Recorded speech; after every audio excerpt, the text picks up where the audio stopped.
Dear beloved, welcome to The Catholic in Me, where we explore the rich teachings of the Catholic faith and their relevance to our lives today.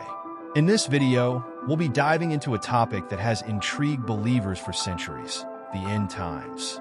What does the Catholic Church teach about the end of days? And what signs should we be aware of? The Bible has fascinated and guided millions for centuries, offering profound wisdom and mysterious prophecies. Among these prophecies, none are more intriguing or alarming than those concerning the end times. But what exactly does the Bible say about the end of days? In this video, we'll explore the shocking signs in the Bible that suggest the end times could be closer than we think. These signs, some familiar and others less known, paint a vivid picture of what could be the final chapter of human history. False prophets. Near the conclusion of his Sermon on the Mount, Jesus delivered a profound and urgent warning to his listeners.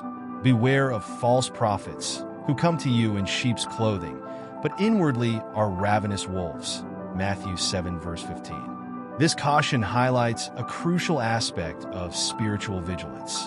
False prophets are not a recent or isolated phenomenon. They have existed throughout human history.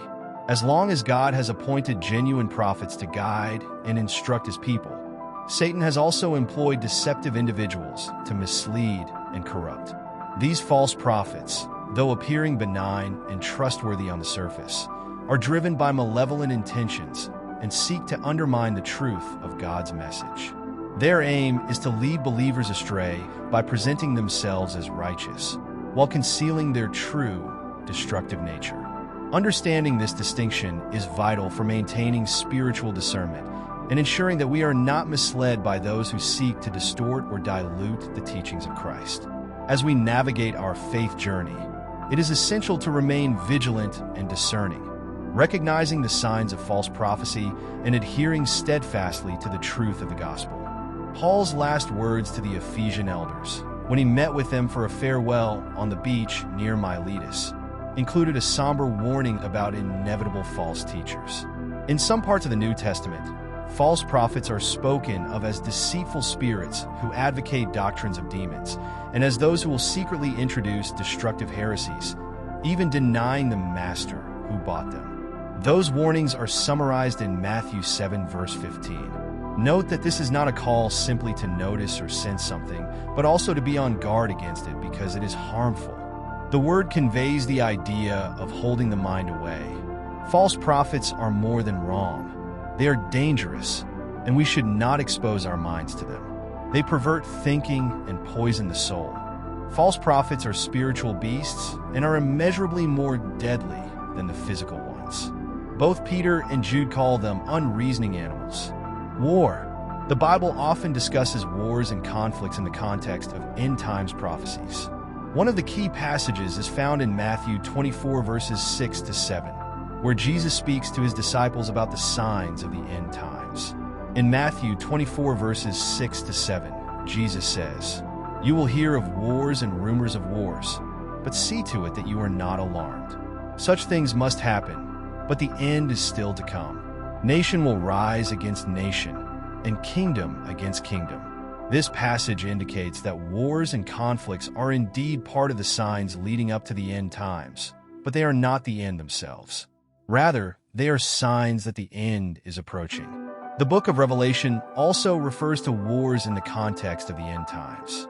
Revelation 6 verses 3 to 4 describes the appearance of the second horseman, often interpreted as a symbol of conflict and war. This horseman is given the power to take peace from the earth and make people slay each other. Then another horse came out, a fiery red one. Its rider was given power to take peace from the earth and to make people kill each other. To him was given a large sword. While these passages highlight that wars are significant events in the end times, it's important to remember that the Bible also emphasizes peace and preparation. Jesus urges believers to remain vigilant and not be frightened by these signs. Natural disasters. Not long after the 2004 tsunami that devastated Indonesia and nearby countries, a document was circulating on the internet, purportedly showing a dramatic rise in earthquakes in recent times and using that to fuel fervor that Christ's return was imminent. Now we have experienced the horrific earthquake in Haiti, followed closely by another in Chile. Less damage done was directly related to attempts in that country to build structures better able to withstand giant quakes. Not forgetting the 6.0 earthquake that hit eastern Turkey. The Bible often connects natural disasters with end-time prophecies. One key passage is found in Luke 21, verse 11, where Jesus talks about signs that will precede his return. In Luke 21, verse 11, Jesus says, "There will be great earthquakes, famines, and pestilences in various places, and fearful events and great signs from heaven." This verse highlights that earthquakes, famines, and other disasters are part of the signs that will occur before the end times.